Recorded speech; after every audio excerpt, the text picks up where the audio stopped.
এখানে কিন্তু বেসন, সুজি, চালের গুঁড়ো, হলুদ, লবণ, লঙ্কা পরিমাণ মতো দিয়ে এরকম একটা ব্যাটার বানিয়ে নিতে হবে। আর আগে থেকে মা এখানে ডিমের টেবিলগুলো রেডি করে ফ্রিজে ঘন্টা চারেকের জন্য চিল করে নিয়েছে।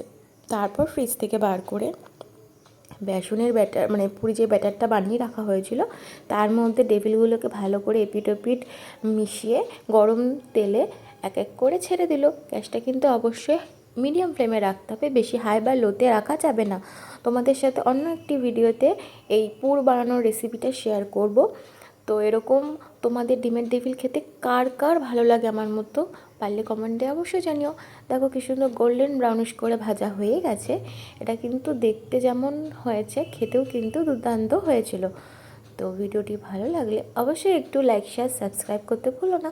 আবারও দেখা হবে পরবর্তী একটি নতুন ভিডিওতে। চলো টাটা।